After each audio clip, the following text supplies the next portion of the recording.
You are listening to the Tricorder Transmissions, ep076.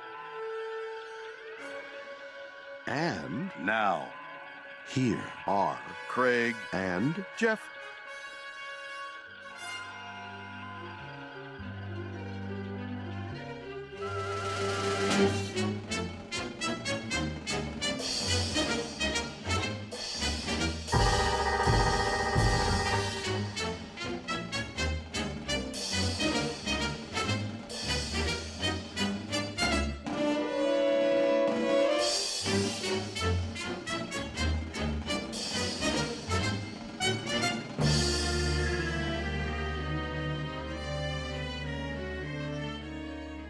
Hello again, and welcome to the Tricorder Transmissions, episode 76. Today we are going to be providing commentary for the Cloud Minders. We are your hosts, Jeff Hewlett.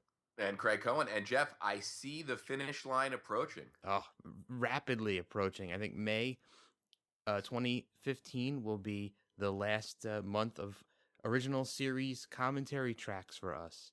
And that doesn't mean that we will be finished. No. Just the show will be taking on some kind of new missions. Yes, we are still actively discussing where we're going to go from here. There's a lot of ideas on the table, and just which one we're going to pick first is really the only question. So it's not a matter of retiring or hanging up our hats. It's more about what we think the best next step is going to be, the next group of things to cover in a similar way that we've been doing the original series. So look forward to more essential talk about new Trek material.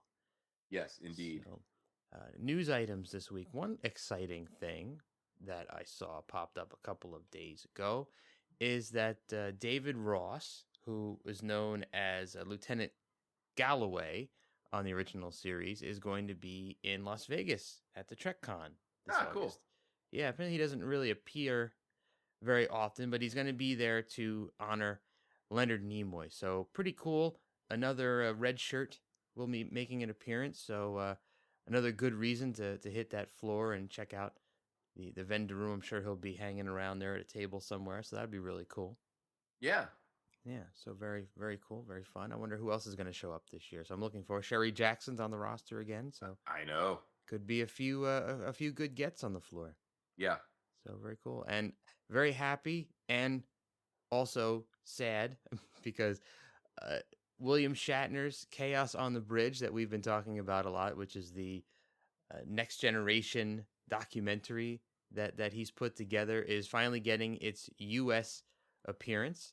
Yeah, didn't it happen last night? Yeah, it happened last night, and unfortunately, I had a wedding to go to, and I was not able to attend, although I had my mouse cursor hovering over the buy tickets button a couple days before, so I was very upset. I really would have loved to have gone to that.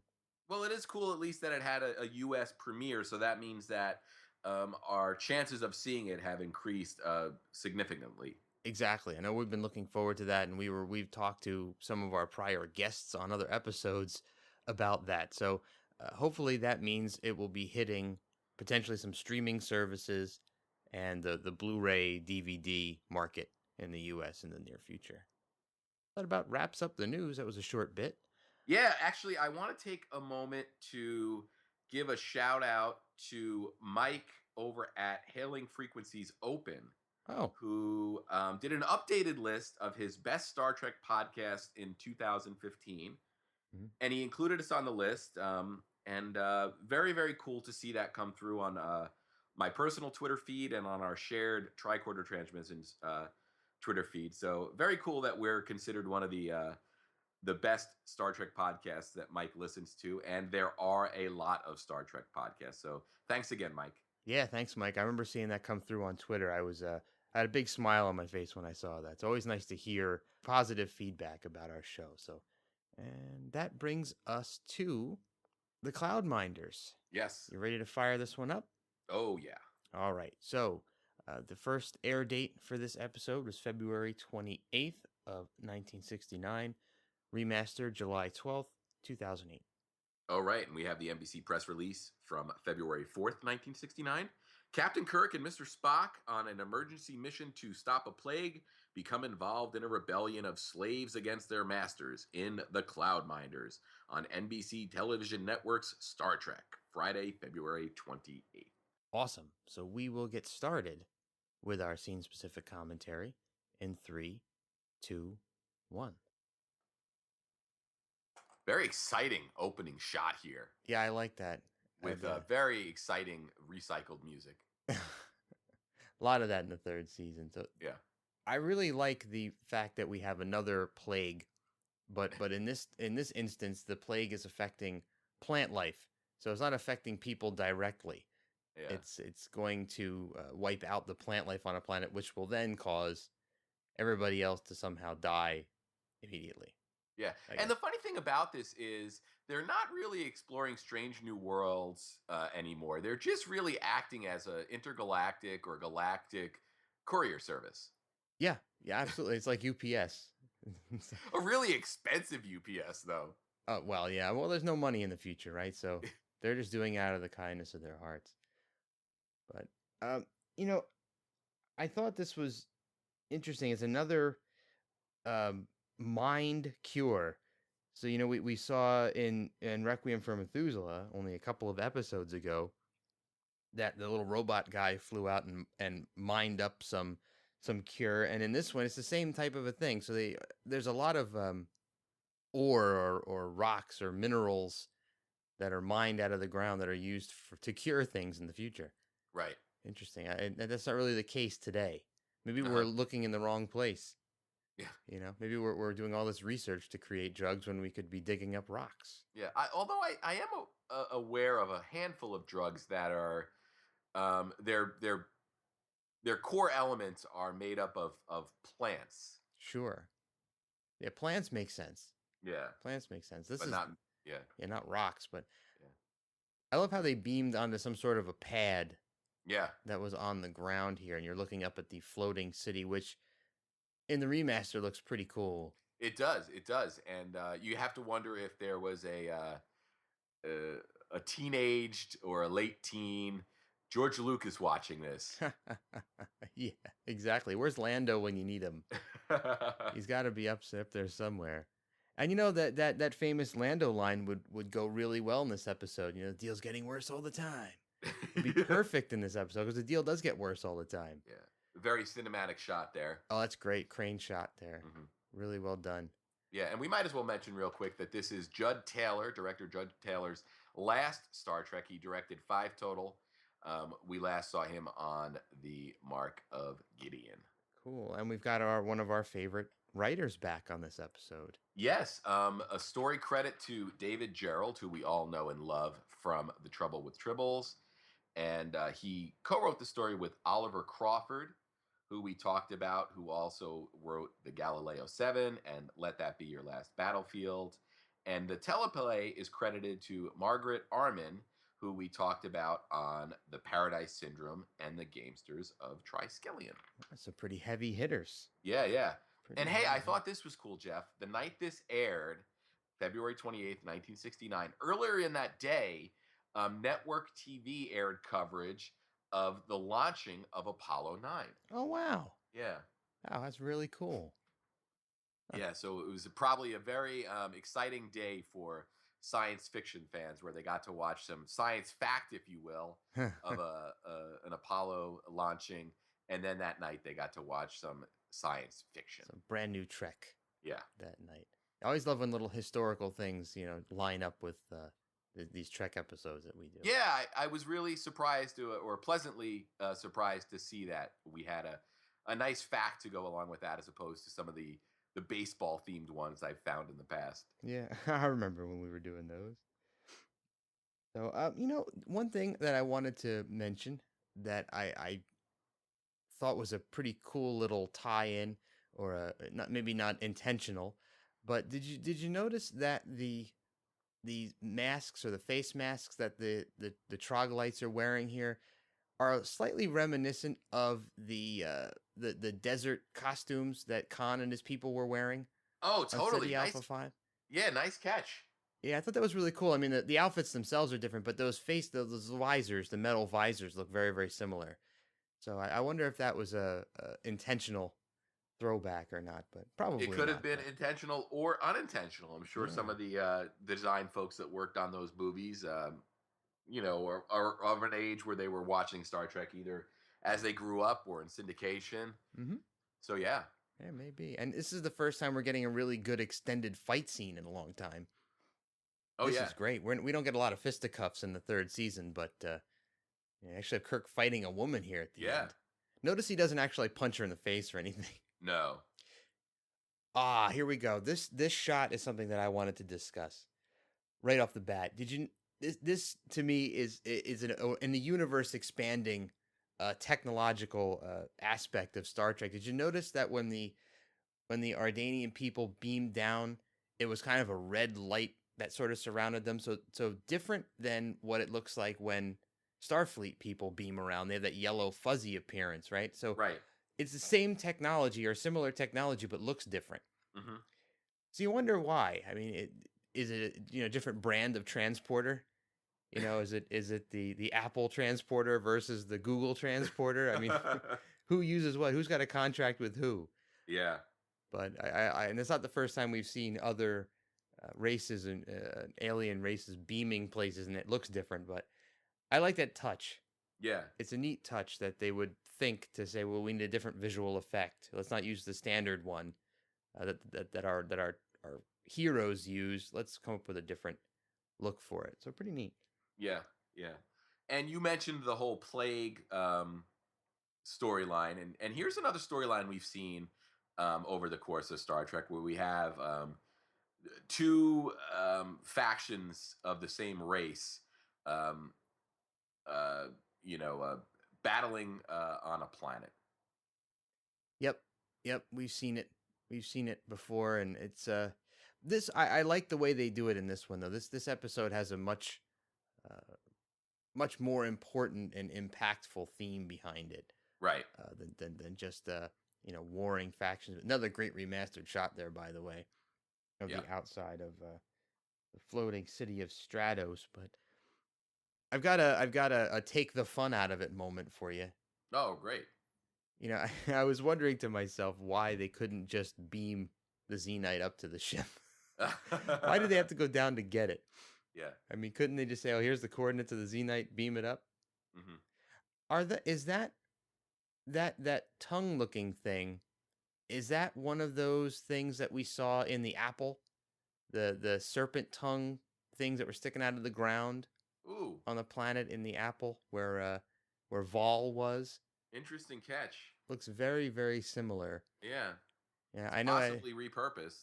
Yeah, I know. I read that a lot of this artwork that we see here in Stratos was rented for the purposes of this. Funny, they didn't have anything like that in the prop stores, Right. but that one particular piece there, it jumped out at me as something that we've seen in a previous Trek episode. It's kind of covered up here. You can't really see it. It's off in the background, but Yeah. pretty cool. So the Disruptors are this rebel group, and here's one of their poorly designed knives sticking out of the wall as they're vandalizing the the artwork in Stratos, I guess, to get their point across. Uh-huh.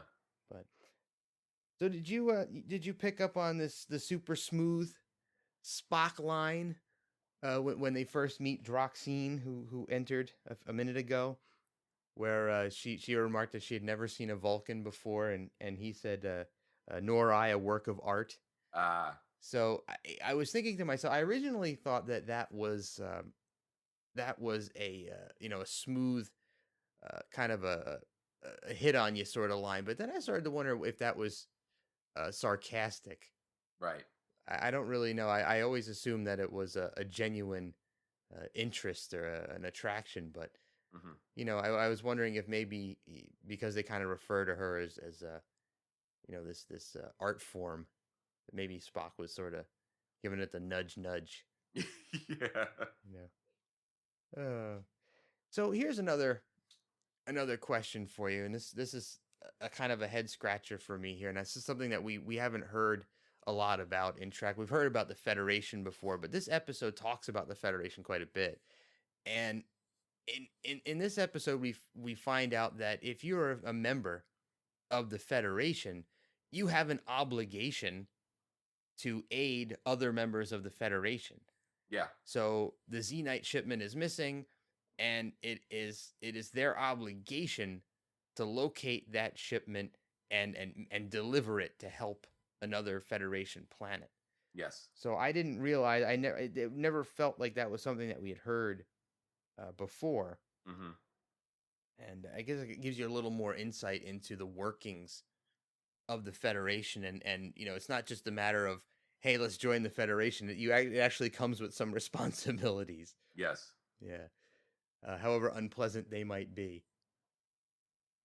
So we've caught a troglite, and apparently they're sensitive to light because they rip off the little visor. But so these guys work in the mines quite a bit, and I guess they don't really get to come up to the city in the clouds very often. But when they do, they are required to carry transport cards.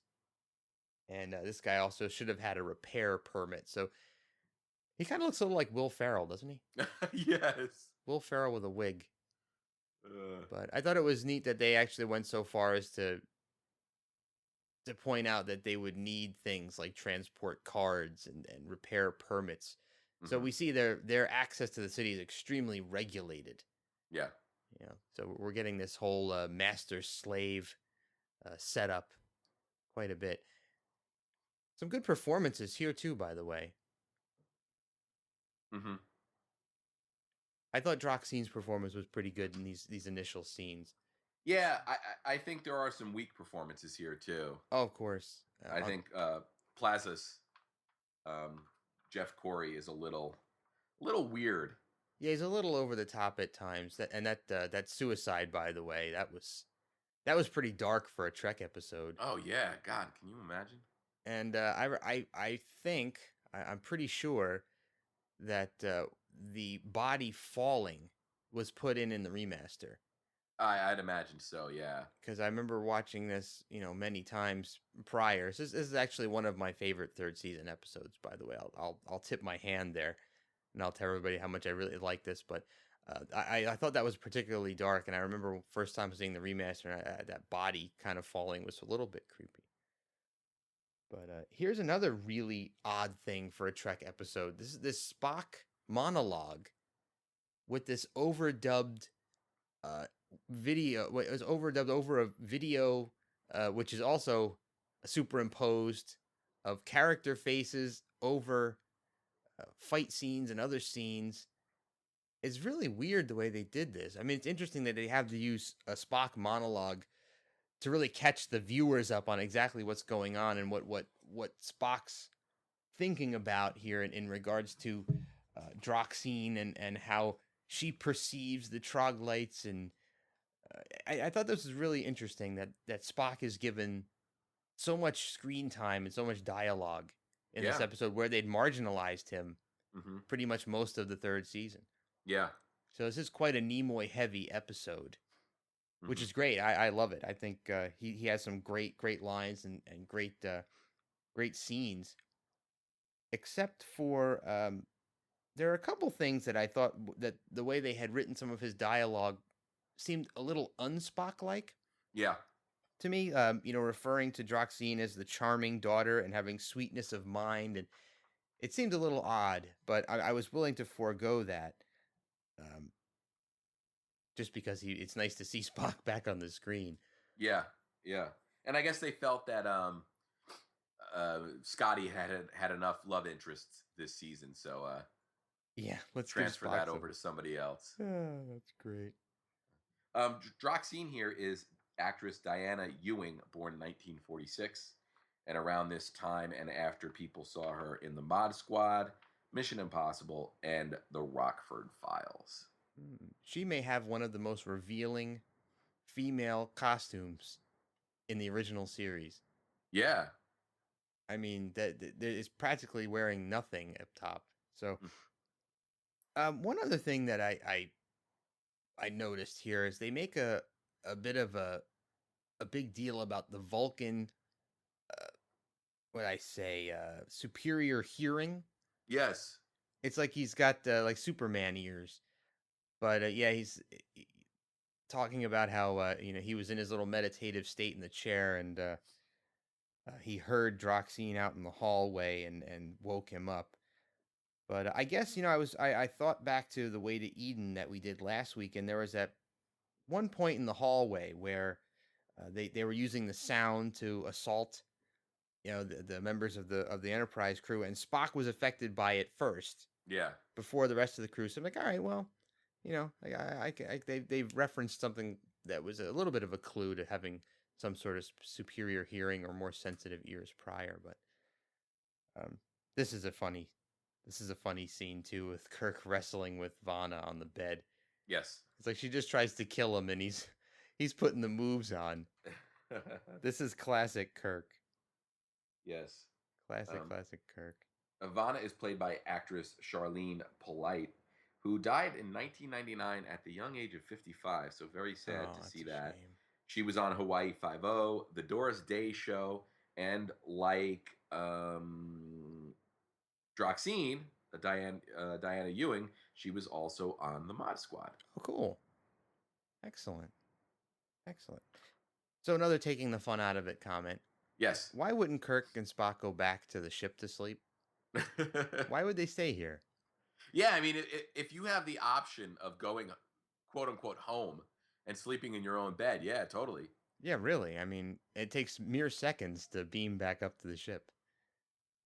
But here we get a little reminder of the Pon farr. Yeah, and this kind of threw me for a loop, because I remember Spock talking about how private and sensitive the Pon farr is, and I thought it was strange that he would share that with a complete stranger. Right. Something that's that was so difficult for him back in Amok time, and he didn't even want to talk about it with his closest of friends. Right. Until he was pretty much forced to. I mean, throwing soup bowls against the wall, and so I thought it was interesting that he would just give this information up. But again, the writing is a little bit strange for Spock in this episode, but again, he has some really great scenes, so I kind of have to let some of that slide at least. Mm-hmm. But there's a good shot of that weird knife. It almost looks like a garden spade or something. Right. With a weird hand. I don't know how you would use that efficiently. Mm-hmm. I don't know. I guess you didn't think it was that weird.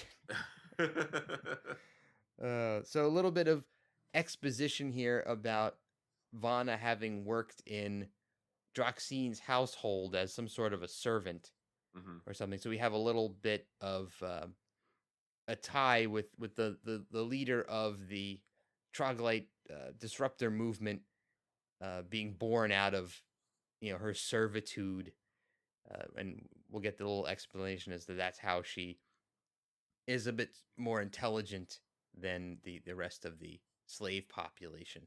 Yeah, and I like how Vana pointed out that starships don't transport cargo. Yeah, how would she know that? Yeah, but at least she's sort of the voice of the viewer there. Yeah. And then Kirk, of course, says in emergencies we do. And I think it's now we have to point out how absurd these sort of Sentinel uniforms are. Yeah, that headpiece is wow. Yeah, and it's sort of like, I guess, maybe Roman inspired, like body wear with the wrap or whatever. It kind of looks like a toga. Yeah, but then you've got the high boots and then the absurd headgear that I don't think we've seen anything that absurd since the ice cream heads. Yeah, you're probably right. I don't recall seeing headgear that extreme for quite a while. But it looks like they had some sort of a helmet and they wrapped that fabric around it, the same fabric that they're wearing for the uniforms. Oh, right, yeah. Yeah, so I'm sure there's something underneath that was repurposed for this. But really great discussion here between Kirk, Spock, and Droxine. And I love how she seems pretty much aloof to the situation and just accepts the fact that, they have essentially slaves down on the planet below, doing all the work, Right. while they reap the benefits. And here's and even this brings up an even broader topic in regards to this. So, we understand what's going on here, and Spock and Kirk understand what's going on here. This is an upper class society that enslaves and uses the lower class society. I mean, it's a pretty common subject matter. But when you think about the Federation and the fact that this planet is a member of the Federation, why would the Federation want a planet that does this? Oh yeah. Wouldn't you think the Federation has standards? And wouldn't slavery be disallowed in the Federation? I mean, you have all these responsibilities to the other Federation planets when you're a member. I mean, why would the Federation tolerate that? Why would they let them be a member if that's what was going on there? Yeah. I just thought that was really very anti Star Trek. It doesn't seem like that vision that Gene Roddenberry had of that, equality and sexual equality, racial equality. Everybody works together, and the Federation is this great peacemaking force. But now they're going to allow this rate, and they also torture people. Yeah. So we're seeing some torture here, and I thought that was very strange. So this is one of the things I'd love to hear from some of our listeners on. So I know Matt, you'll have something to say about this, and Steve, friend of the show, Steve, I know you're going to have something to say about this too. So, what is your take on why the Federation would allow a planet that has practices slavery to be a member? Yeah. I also think that this episode brings up an interesting, at least, question about the Prime Directive and really when and how it should be observed. Um, Exactly. is it more reserved for societies that aren't advanced? That's a good question. Uh-huh. And a Because follow-up question is, does the Prime Directive apply to planets that are members of the Federation? excellent follow-up question there. Yeah. Yeah.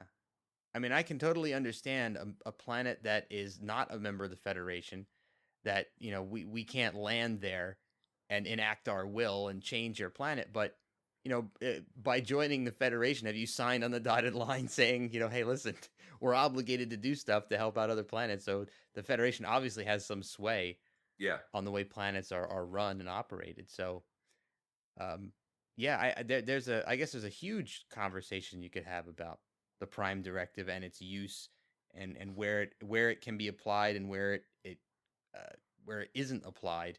Hmm. And we know Kirk never applies it, so Yeah. Yeah. Yeah. So it's moot for him. yeah. But for us, that's a good question. So is it the more primitive the planet, the more the Prime Directive comes into play, like you said? I don't know where to go with that. Hmm. But what do you think? I was thinking less about planets that were part of the Federation and more that this is clearly a planet where arguably the masters know better, for lack of a better word. Yes. Yeah, I agree, and I think that ties into the previous question about the Federation and why they would tolerate this. So you would think that, now, granted, maybe the Federation didn't know that it was going on. Maybe they didn't know there was slavery there. But now that Kirk has found it, isn't it his duty to report that back to the Federation, and You then it would be dealt with at a higher level? you would think so, yes. Yeah, but he's taken on himself Mhm. to deal with it. But Yeah, and here we have a captain's log.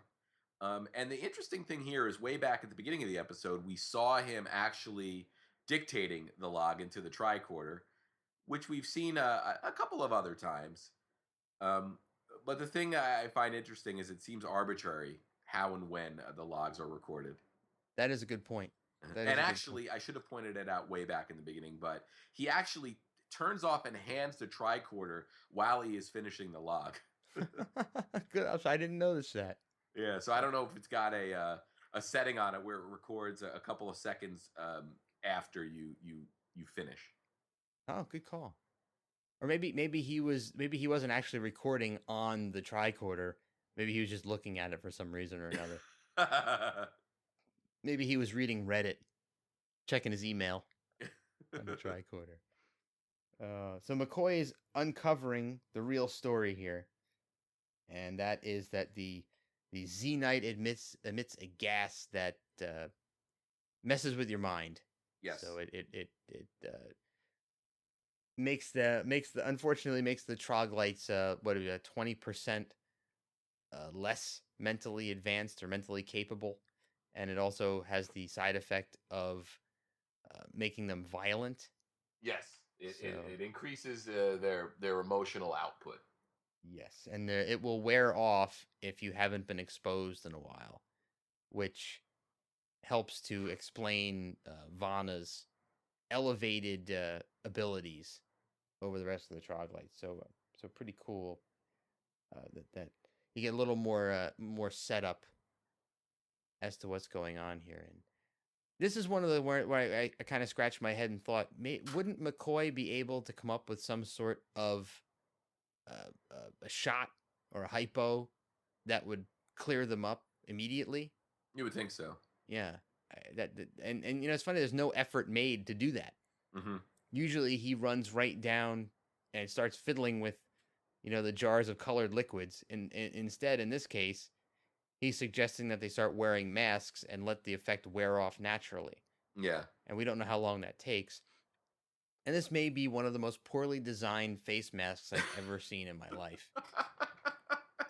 Yeah, it seems like it allows too much in. Yeah, not only that, the way that you actually have to wear it, yeah, doesn't seem like it would stay on very well. Uh-huh. I mean, and it doesn't look adjustable at all. Just one metal strap that goes around the top of your head to the back. I was like, usually, the masks today, similar masks have, rubber or bands that go around the back of your head, or and this just seems a little. I know they went for the futuristic way, but when you see Kirk wearing it later, oh, it looks absurd. It's pretty absurd. Mm-hmm. And how many of these did they make? Right now, it looks like they only have one. Yeah, but Kirk promises to have the engineers make more. Yeah. Oh, great view of the transporter room here too, by the way, in this sequence when the viewer is seeing from Plastis's point of view, you see a view of the transporter room that I don't recall. That one. Oh, right, I don't recall ever seeing that view before. Yeah, and it's almost from the point of view of the little space painting. Yeah, exactly. And it looks to me like they actually took the back wall of the transporter room out. To get that shot. Yeah, that's awful close. There's not much room between the wall and the transport console, but when you see that cutaway, it looks like the camera is much further back. Yeah, but also, isn't that monitor's not normally there? No, that's a good point. And look, there's another apparatus in the back there too. It looks like there's a different back wall in the transporter room this time. Yeah, because isn't that where that picture of space normally is? I think so. Yeah. Yeah, interesting that the transporter room looks a little bit different here. I didn't catch that at all on first watch. Yeah, we'll have to look that up and see if that's truly the case. Yeah. But I love Kirk's solution to this problem. I think he comes up with a really good idea. Execution right now is a little bit questionable. Yeah. But here we get another classic Spock moment where he wants to. He deems himself the most expendable of the three. Yeah, the first officer is more expendable than the captain or the ship's doctor. Yes, and he wants to go down. And you would think it would probably be appropriate for Spock to go down. I think Spock would be a good negotiator, and being a Vulcan, it may take longer for the gas to actually affect him. So maybe if he had to go down into the mines, he would have had a bit of an advantage. But unfortunately, this is another one of those moments where Kirk has to give one of his impassioned speeches. Yes. So he winds up being the best person to actually do this. And this is actually a really good, convincing speech. I think this is a great acting moment here for Shatner, especially when he gets towards the end where he's pretty much pleading with her to trust him. I think it's very well done, and his facial expressions in this are I would trust him. I don't know about you. Yeah, but I would trust him. And spoiler, too bad Vanna doesn't. Yeah. or uses his trust against him. Yeah, it's a shame. But she's quite cunning. She is quite cunning. And she's very articulate too. So she almost seems as if she is one of the Stratos citizens. She seems to really fit in there very well, and it doesn't seem to be affected by that gas at all. Even though we see her in full mining garb at the beginning of the episode, knowing that she does work in the mines and she hangs out in the mines, she doesn't seem to be affected, or either that or it wears off really quickly. Yeah. Once she transports up to the city. And I guess another question is that she's able to get up there pretty freely, right? Yeah. I mean, so she must have some sort of permanent transport card. Uh-huh. So she was able to be down on the planet's surface, beating up Captain Kirk, and then minutes later, be in a different outfit and transport up to the city with no one even questioning that. Yeah, there must be either a really good black market for those, or they're really easy to counterfeit. Yeah, it must be. Or forge.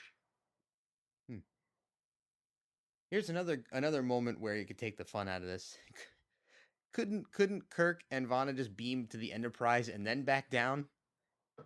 Yeah. Why would they have to, smack this guard in the head when he comes in and run out and use the transport card to beam down? Why couldn't they just do a direct beam? Yeah. Or even a staged beam? It would seem much more. And of course they left the mask on the table. Oops. Yeah, and here's a little bit of really clumsy choreography, in my opinion. Got the guy notice the mask, and then he instantly thinks to turn around, conveniently to get shot. Yeah, great view of his head too, by that hat that he's wearing. By the way, it almost seemed like a move out of pro wrestling where they telegraph what's going to happen. There you go. Look at that. Look at that. That hat. Wow. So here's that moment where they leave and go to use the. I mean, wouldn't they get spotted? I mean, there's got to be other guards around. Yeah, you think, like you said, it would be easier just to transport up and down. Another great shot of that's actually a shot of Yemen from space. Oh wow. Yeah, pretty cool. That's awesome. Yeah, it's a beautiful shot, by the way. So we're actually seeing Earth being passed off as another planet here. So pretty cool. It's the I can't really pronounce it. It's a plateau. It's a dry river basin in Yemen. I'm not even going to attempt it. Yeah, and here comes our double cross. Yep, and there it is. Uh-huh. And there's Kirk wearing that mask. Yeah, and the only cool thing I like about that mask is the 3 individual chambers. Yeah. That contain looks like some kind of crystals or some kind of material that I guess is how the filter operates. Also of note is actor Fred Williamson here. Former NFL star. Prior to this, he played 7 seasons in the NFL. Wow. Including the Steelers, the Raiders, and the Chiefs. And then he went on to be a staple of blaxploitation films in the 70s. Oh, hi. And I did not recognize him here until I did some research for this episode. Huh. Excellent find.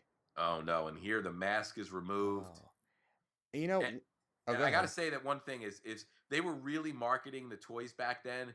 You would have had Kirk with filter mask. Oh, absolutely. Oh, God. If this was today, you'd have Kirk with everything.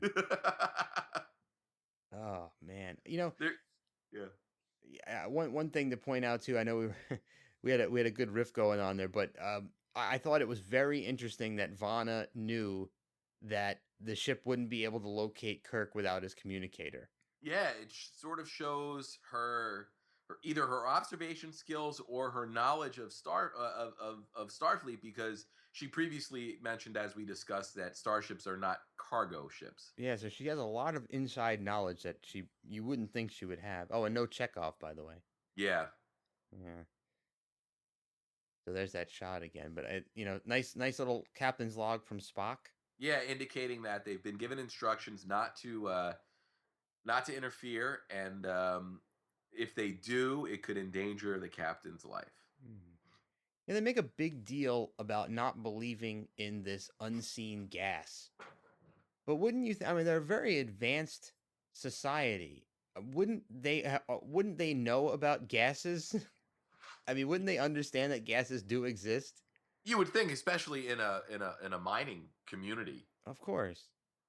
You know, I don't know. And she has the benefit of having a higher education, having been up in Stratos for a period of time, and it would stand to reason that if she understands technology like the communicators and starships, that knowing basic science would be trivial.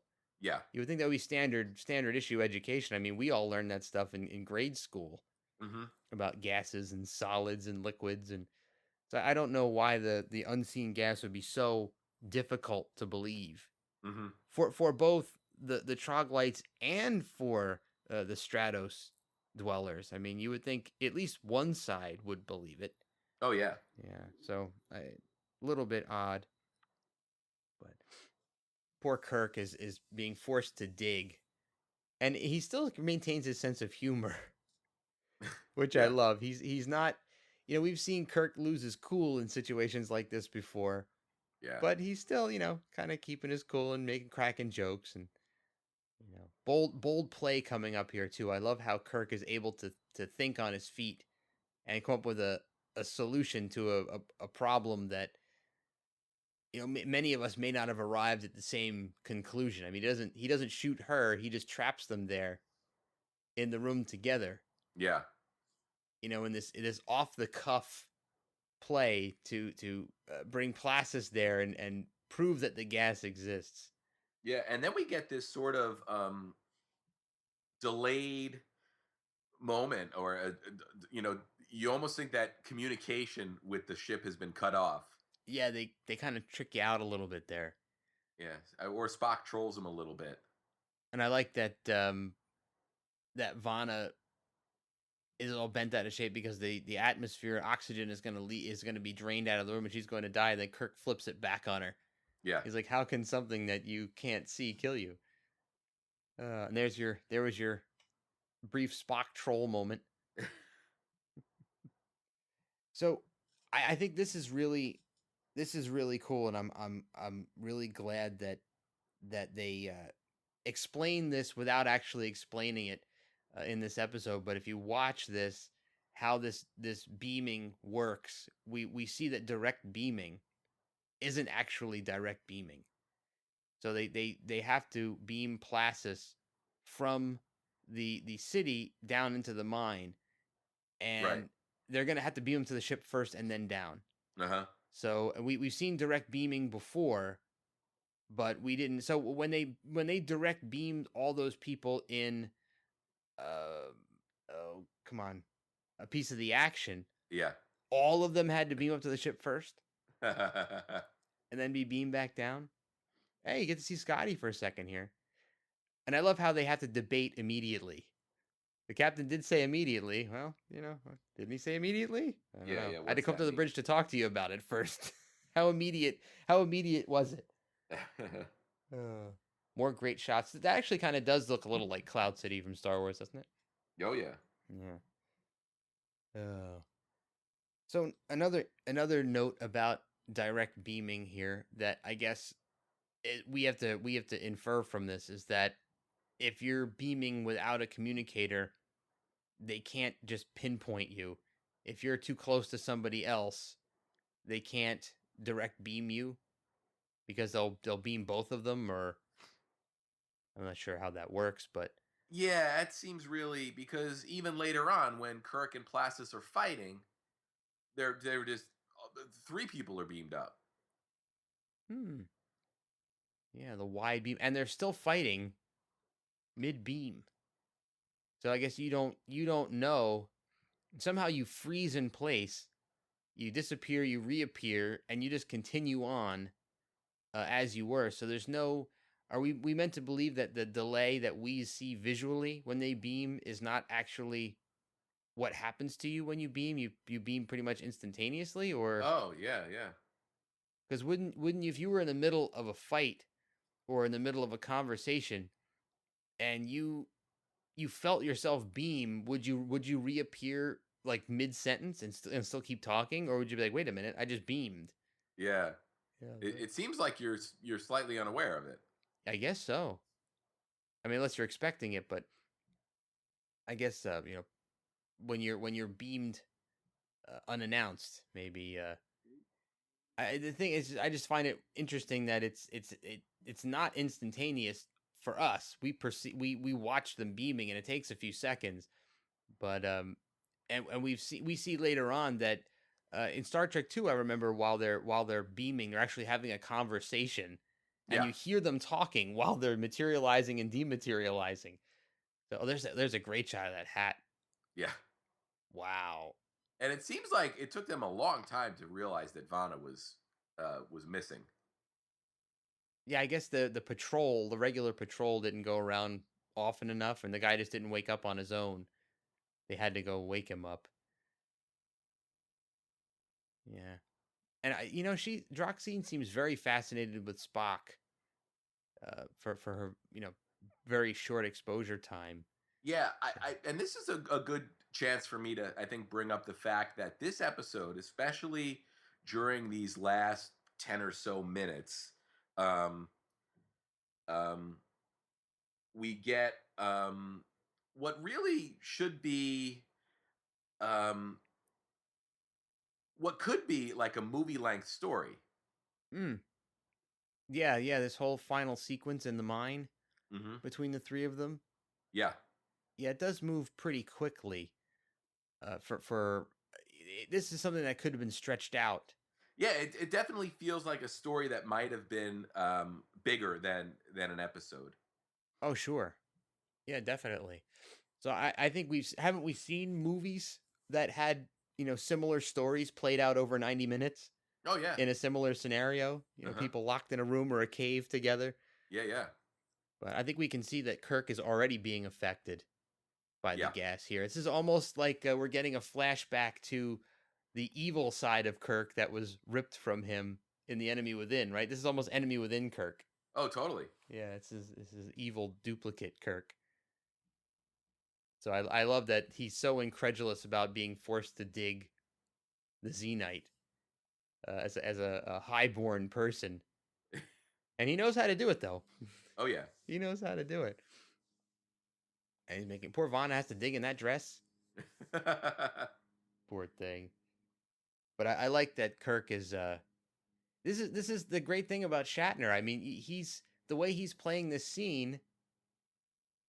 We know that he's affected by the gas, by the way that he's playing it, by the looks on his face, by the motions, the way he's holding the communicator, talking into it, and his hand shaking a little. I love that he has that ability to make us understand something without having to come out and hit you on the head with it. Yes. So fantastic. Some really, really great scenes. And poor McCoy doesn't get to do much in this episode. No. But yeah. So Kirk getting snippy with Spock should have been an indicator to Spock and McCoy that the Xenite is taking its effect. Yes. So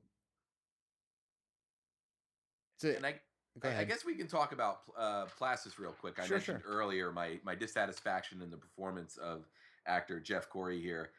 Died in 2002 at the age of 88. He was one of the actors, of many actors, that was blacklisted in the 1950s over his refusal to name names in the communism scare hearings. Oh, wow. But from 1938 to 2000, he had 230 plus acting credits, including Perry Mason, The Wild Wild West, Bonanza, Hawaii Five-0, and a favorite of mine and yours as when we were kids, The A-Team. Yeah. Yes. Always loved the A-Team. Mm-hmm. So I this was something that I found a little bit questionable too in this episode, that Kirk would throw his phaser aside in order to have a knife fight. Yeah. With this guy. I mean, Kirk obviously has the upper hand. Why would he throw away the upper hand in order to fight? Yeah, well, you could blame the gas. Yeah, I mean, if the gas just makes you more violent, why wouldn't he have just shot him with the phaser and killed him? That's pretty violent too. Yeah. I don't know. He was out for blood, and here we got Vana knows how to use the communicator. Oh yeah.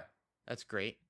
How often do you see a non Starfleet person using a communicator? Yeah, I mean, it definitely seems like Vana's got. It seems like there's probably a huge, really interesting backstory for her. I would think. I mean, like if we had the 90-minute version, you probably could have gotten a lot more backstory. I mean, you could have gotten some character development of what she went through working for them. You could have had a little flashback thrown in there, and maybe a little bit about her education and why she's so much further advanced. But we see that she's got some compassion there because she attempts to break them up, Yeah. only to get pushed aside. And of course, just falling down, I guess, is enough to knock anybody out in this episode. So here we get, if you notice the sequence when Spock transports them, it looks like there's a little bit of post or editing chicanery in terms of the images they use, and it looks like they reverse some of the shots. And they also sped up Spock's hand moving across, pressing the buttons on the transporter console. Yeah. For some reason or another, it looks like his hand is moving at like lightning speed. Yeah.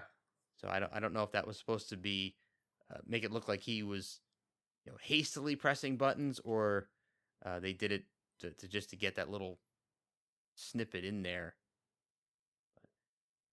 So wrapping the end of this episode here with Spock and Droxine.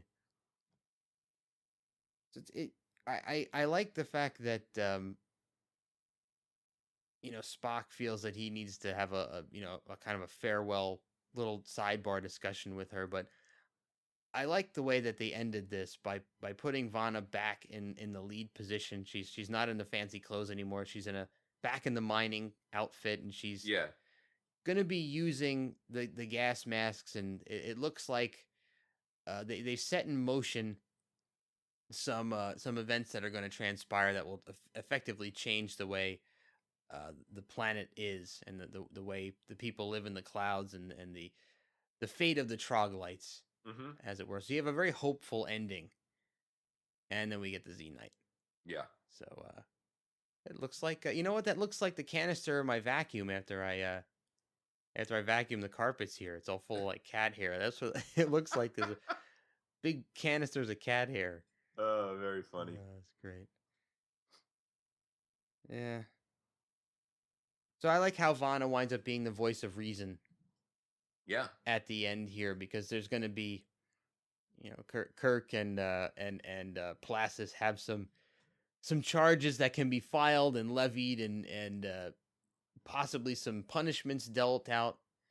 But Vana is going to say, "Hey, listen, why don't we just forget the whole thing?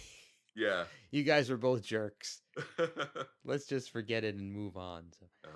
I kind of like the way they developed her character at the end, and they changed her from a ruthless a brigand into a good leader. Totally. That she's got a conscience, and she's caring, and she's going to fight for the rights of the troglodytes. I think they're in very good hands. So pretty awesome. So yeah, here's more blustering from your favorite. And here she is, the voice of reason. Perhaps both incidents are best forgotten. Well done. And this could have been a budding romance for Kirk. Yeah. I think in the 90-minute version, it could have been another one of Kirk's season 3 love affairs. Yeah. Yeah. So I think if I remember correctly, there was a I read something about if they had done a 5th season of Enterprise, one of the episodes they were thinking about doing was a prequel to this. Yeah, a 2-parter. Yeah. That would have been pretty awesome. Yeah, you would have seen the early development of the Cloud City. That would have been pretty cool. It's a shame they didn't get to do it. Yeah. And out they go. And poor Droxine never gets to cover up. Must not be that cold up there. No. You would think in the sky it would be really freezing. Yes. But especially because it's all open air. I mean, you get this balcony there, and and we're leaving. Ship is leaving, and with it come our essential votes. Yes. So would you like to go first? Sure. I think you're probably going to find a series of reasons to make this essential. But right now, there's nothing on display here that I think really makes this essential viewing. I don't think as previously suggested, increased hearing ability of the Vulcans um, really is of any consequence. Um, and I really don't think that there's anything else on display here that really makes this essential for me. So I'm going non-essential unless you can convince me otherwise. Wow, after all of these episodes, after 76 episodes, Craig still doubts me. So this is another one of those situations where this is an episode that I really like. I've confessed that I like this episode, but that alone is not enough to make me find reasons to make it essential. So I also am voting non-essential on this. All right. And I don't think that I agree. The Vulcan hearing is kind of a one-off. I don't think that is necessary. What would make it essential? And unfortunately, there really is nothing else put on display in this episode that would put it in the essential column. But for me, it's still an episode that I enjoy watching, and I'm sure I'll watch it many more times. Totally. So Yeah. So unfortunately, double non-essential. I don't like having to say non-essential for episodes that I enjoy watching, but such is the nature of what we're doing, on the show here. So maybe we'll find some more essentialness in the last 3 episodes coming up in the near future. Yeah, we will see. All right. So thank you once again, everybody, for listening to the Tricorder Transmissions, and thank you for all the feedback we've been getting lately. We've been hearing a lot of stuff from you guys on Facebook and Twitter, so that's been fantastic. And I hope to hear some stuff from you on this episode. So please catch up with us on Facebook.com/Tricorder Transmissions, on Twitter, TTT_pod, and our own website, TricorderTransmissions.com. Craig, I will see you next week. I will be here. I'm Walter Koenig, and I would like to welcome you to the penultimate volume of Star Trek episodes being released to celebrate our show's 30th anniversary. The Cloudminders was one of those proverbial stories which simply did not want to work. It finally took 3 writers to shepherd this show onto the screen. David Gerrold, who had supplied our second season episode, The Trouble with Tribbles, had written the first draft. It was then turned over to Oliver Crawford, who had handled the racism story, Let That Be Your Last Battlefield. He tightened the script and narrowed the focus, but it was still not quite what the producers wanted. It was eventually handed over to Margaret Arman, who produced the final version of the script. This time, Star Trek tackled civil rights and class distinction in an effective and entertaining way. The episode featured a strata of the population living as artisans and scholars at the expense of those deemed too lowly to share in this luxury.